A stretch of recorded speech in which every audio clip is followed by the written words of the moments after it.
Grandma said the house was creepy. Posted by Banana Shua. This was a story told by my uncle, who is a realtor. In his line of work, he often comes across houses like this, that often people have died in and some linger around. This one, though, had a lasting impression on him because of why it was the way it was. Initially, he told me about the house, since he both had a sixth sense. He said there was this haunted house that he was in charge of, and if I wanted to see it. Of course, I was like, why not? It stoked my interest. But also I made sure we weren't going in it. I'm very superstitious and have been attacked before, so I take care not to intrude with the other side, even though I get interested. I don't want to cross lines. I didn't want anything to attach to me. When he showed me this house, and I saw it, I understood why the grandma felt the way she did. If you have a sixth sense, you'll understand when you see certain locations or places with bad history. You'll feel an off feeling, a darkness even in light, anger, sadness even, negativity, and an overall sense of dread. This was what I felt from just staring at the house. And then after, he sent me this. The other day, I was scheduled to show 2 beautiful Elk Grove homes. One of them looked very familiar. I wasn't sure if it was the exact home I was thinking of. Unfortunately, on this day, my left ankle had been giving me a lot of trouble. You could say I was more concentrated on the sharp pain that runs up my spine with each painstaking step than paying attention to the homes. Although I was suffering from this pain, I just pressed on with the job, showing these 2 homes. The first home was a home I told you that it looked very familiar, but wasn't sure if it was the right home. As it turned out, it was the home I thought about. It was one of my friends' home, who have let it go into foreclosure a few months earlier. Because of my ankle pain, I didn't venture far into this giant beast. I only stayed in the living room with the client's grandma. We just stood there staring at each other while the rest of the client's family explored the entire home.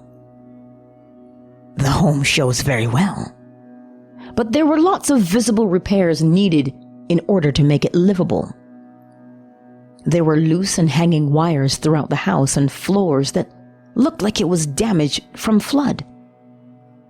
Although the walls looked new, the home had a dark, creepy, and depressing feeling to it. It was not your normal giant, whereas you walked in and you just have this exhilarant vibe of happiness and warmth. The grandma turned and looked at me. With an expressionless and stern face, said, "This home needs lots of repairs." That was all she said. My client's family couldn't agree more. It wasn't until the next home did the grandma finally open up to me. The grandma slowly said in a low tone, "I like this house more than the first one. That first home gave me the creeps." Well, I couldn't agree more. But to lay this creepy feeling to rest, I tried to justify the reason to the grandma why it felt creepy. I told her it must have just been because that first home was much bigger than the second one. Although I did get a creepy feeling about the first home, I probably chose to ignore the feeling. My hair, for once, didn't stand up, nor did I have this feeling there was someone lurking around like usual. This time it was more of, when can I get home to rest my foot? Maybe this was the reason why my sixth sense didn't kick in full force. I was more worried about the sharp shooting pain from my ankle than paying attention to the surroundings. However, just letting you all know, I didn't lose my sixth sense, not just yet. Like I said, I did get this creepy, dark, and depressing feeling about the house, but my mind was somewhere else. Later on in the evening, I texted my friend and told her I showed her old home to my clients. She asked me how the showing went. I told her the grandma said the home was creepy. The next text scared the wits out of me. She said, "Yes, the home is creepy. My late husband passed away inside the home." I knew her husband was sick, but I didn't think he died inside the home. She's never mentioned it to me. She called me and told me the whole scary story. She said, after he died, she continues to hear him call her name around 1 a.m, telling her he was hungry. She thought it was her imagination at first. Maybe once or twice hearing her late husband call her name may be coincidental, but calling her name every night around 1 a.m. started giving her the creeps. Before her late husband passed away, he was bedridden. He couldn't walk, but could only crawl. After he passed away, she sometimes sees a glimpse of him crawling around the house.